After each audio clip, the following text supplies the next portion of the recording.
Why you're not rich. That's the first thing the stranger whispered in Daniel's ear the night everything changed. He didn't see the man approach him. He didn't hear footsteps. He didn't even feel the air shift. 1 second he was alone in his small, dark apartment, scrolling through job rejections. And the next, a cold voice was behind him, finishing a sentence he had been telling himself for years. "You're not rich," the voice repeated calmly, "because someone stole the life that was meant for you." Daniel froze. His spine turned to ice. He turned around slowly, terrified, confused, half expecting a burglar.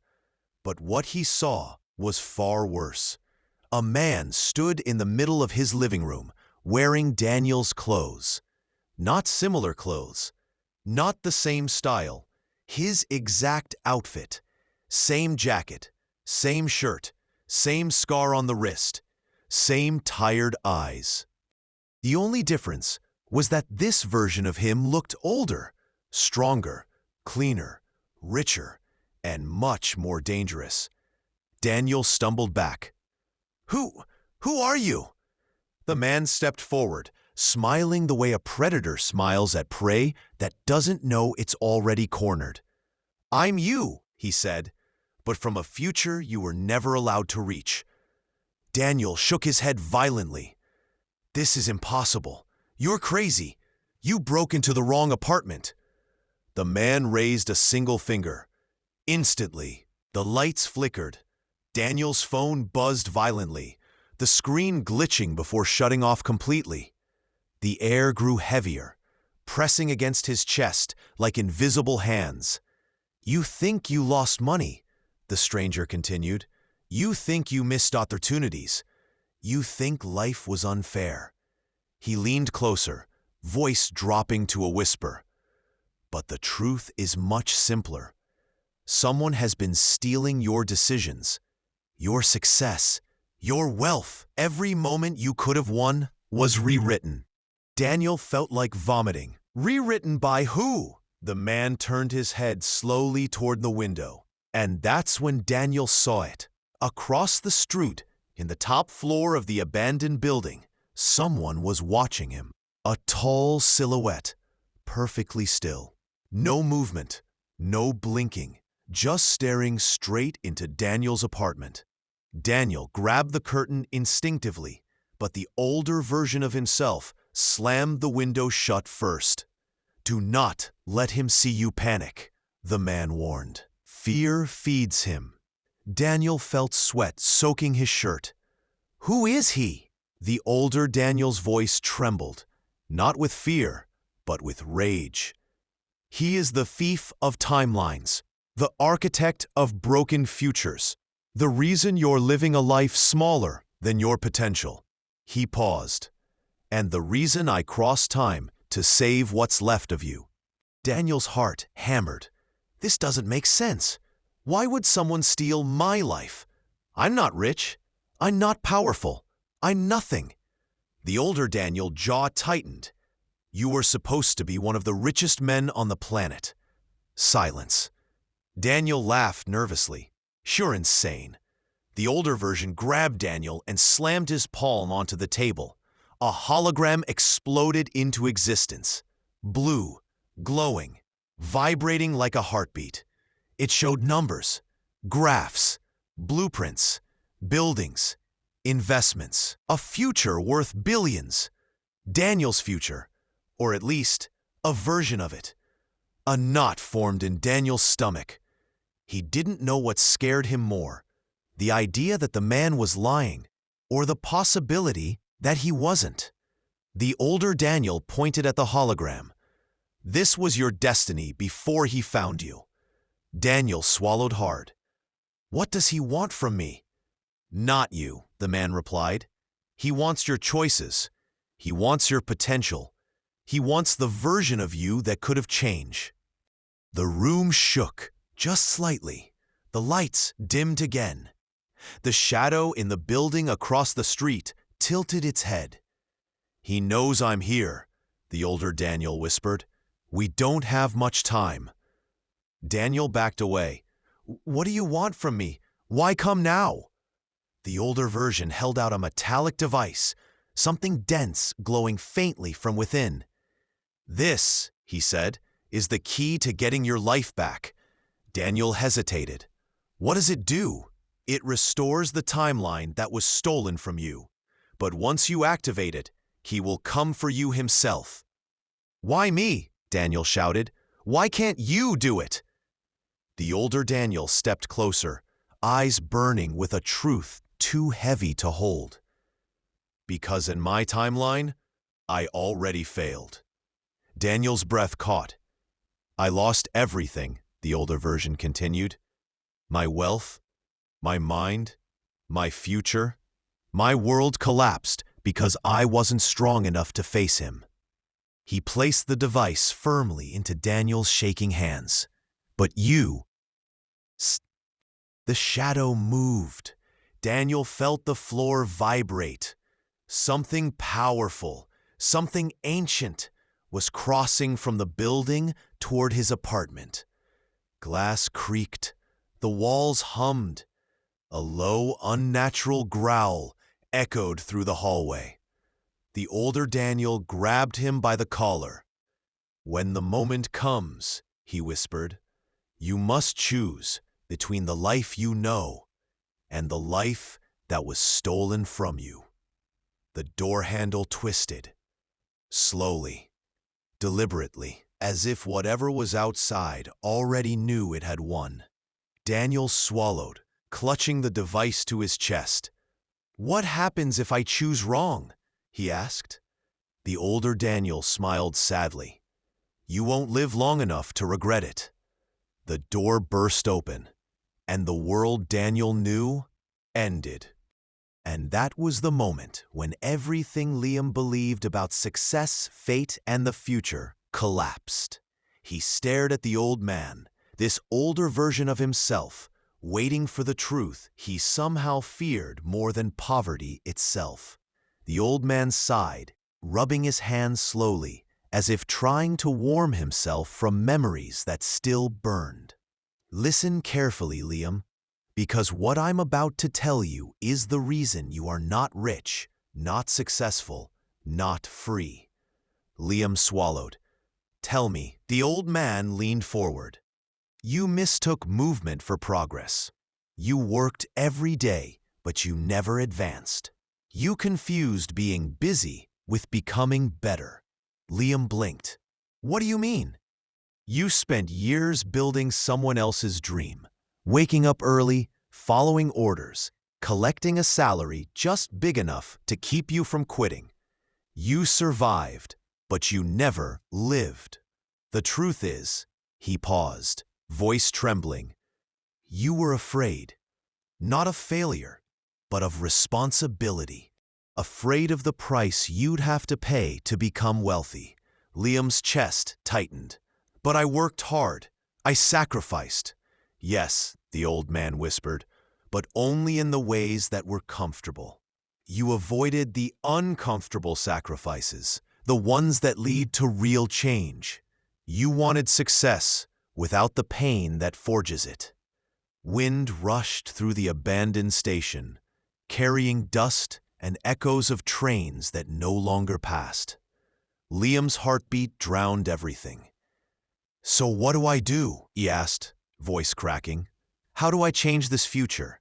The old man smiled, but it was a tired smile, like someone who had waited decades to give this one answer. "Start by questioning every belief you grew up with about money." Liam frowned. "Like what?" The old man lifted a finger. 1. Wealth doesn't come from hard work. It comes from smart risk. A second finger. 2. Saving won't make you rich, but ownership will. Assets, businesses, real estate. A third finger. 3. Stop waiting for motivation. Discipline will carry you farther than inspiration ever will. Liam felt the truth of every word strike him like thunder. "But if I change all this now," Liam asked, "will your future change?" Silence. The old man's eyes softened. I don't know. I'm not here to save myself. He took a shaky breath. I'm here to save you. Liam felt his throat tighten. But why would you help me if it won't change your own future? The old man chuckled sadly. Because someone should have helped me when I was you. Someone should have told me the truth before it was too late. He placed a hand on Liam's shoulder, warm, heavy, almost fatherly. You want to know the real reason you're not rich? Liam nodded. Because you keep living today the same way you lived yesterday, and nothing changes until you do. The words pierced deeper than any wound. Suddenly, the earth trembled beneath them. The old man looked over his shoulder, alarmed. No, not yet, he whispered. We still have time. Liam looked around in panic. What's happening? She's coming. Who? The old man's voice dropped to a whisper. The consequence of everything you've ignored. A distant metallic screech echoed through the station, like steel dragging against stone. The air grew colder, the lights flickered, and a dark silhouette began forming at the far end of the tracks. Liam froze. What is that? The old man grabbed his arm. Your last warning. The silhouette stepped forward, tall, thin, impossibly dark, as if absorbing the dim light around it. Eyes glowed with a faint, unnatural blue. Liam felt his knees weaken. Is that death? The old man shook his head. No, Liam. He squeezed his hand. That is the life you will live if you change nothing. The figure stepped closer, its presence suffocating, cold, heavy with despair. Liam's pulse raced. What do I do? The old man leaned close, whispering the one truth Liam needed more than anything else. Run, not from fear, but toward the future you want. And he pushed Liam forward, hard. Liam stumbled, falling to the ground, and when he looked back, the old man was gone, and the dark future was coming for him. So Liam ran. He ran like his life depended on it, because it did. Liam ran without thinking, his breath sharp, his legs trembling, his heart pounding like war drums under his ribs. The abandoned station around him blurred, yet the sound behind him stayed horribly clear. Those slow, heavy footsteps of the future he feared. Every echo was a reminder. This is what you become if you change nothing. He sprinted through the cracked hall, cast broken ticket booths and shattered windows, past memories of a life he never lived. The air thickened, colder, like the darkness was pulling at him. Stop running, the figure's voice hissed behind him, a voice that sounded horribly like his own, but twisted, hollow, drained of all ambition. Liam pushed harder. He burst through a rusted door into the open night, stumbling onto an empty street lit only by the dying flicker of a street lamp. His chest burned, his vision blurred, but the figure stepped out of the shadows ahead of him, impossibly fast. You can't run from what you choose to become, it whispered. Liam froze, breath shaking. Why are you following me?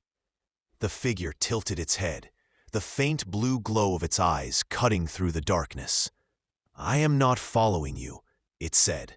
You walk toward me every day. Liam felt his stomach drop. No, he whispered. That's not who I am. That's not who I want to be. The figure took a step closer, the ground trembling beneath its weight. But that is who you trained yourself to become. Every excuse, every wasted year, every dream abandoned. Its voice sharpened like glass. You fed me with your choices. Something inside Liam snapped. Stop, he said. I can change. No, the figure pointed a long finger at his chest. You hope you can change. You never decide. That's why you are not rich.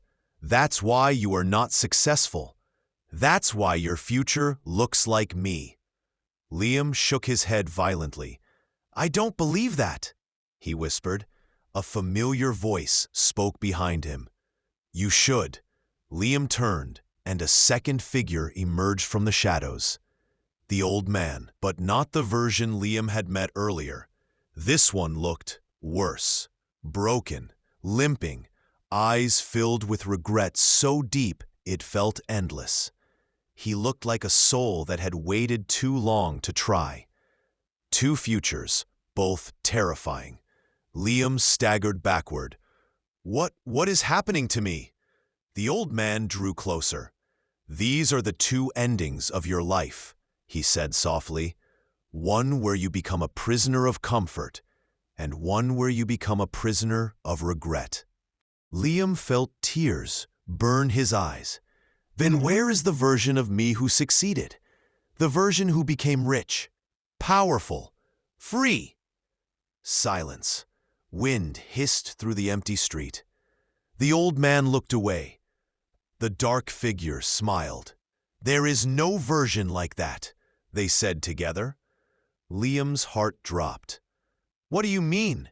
he whispered, voice breaking. The old man looked at him with the saddest eyes Liam had ever seen. "You never built him." A crushing stillness filled the air. "But," Liam tried to speak, but his throat tightened. "If I change everything now, if I work harder, think smarter, invest, risk, does he appear?" "No," the old man said quietly, "because he's not waiting for you in the future. He must be created in the present." The dark figure stepped forward. "Success is not a destination, Liam. It is a version of you that does not yet exist, and it will never exist unless you choose it today." Liam felt something awaken inside him. A fire, a sharp, burning clarity he had never felt before. He wiped his tears. "So what do I do right now?" Both versions of his future stared at him. The old man spoke first. "Break one belief today." The dark figure added, "Take one risk today. Then together, in perfect unison, do one thing today that the future you would thank you for." The world around Liam began to warp, the street twisting like smoke, the sky flickering like a dying screen. The figures faded. "Wait!" Liam shouted. "Tell me how to know if I've chosen the right path." Their voices echoed as the world dissolved. "You'll know when your future stops chasing you." Everything went white. Liam gasped and found himself standing in his small apartment. The Sam,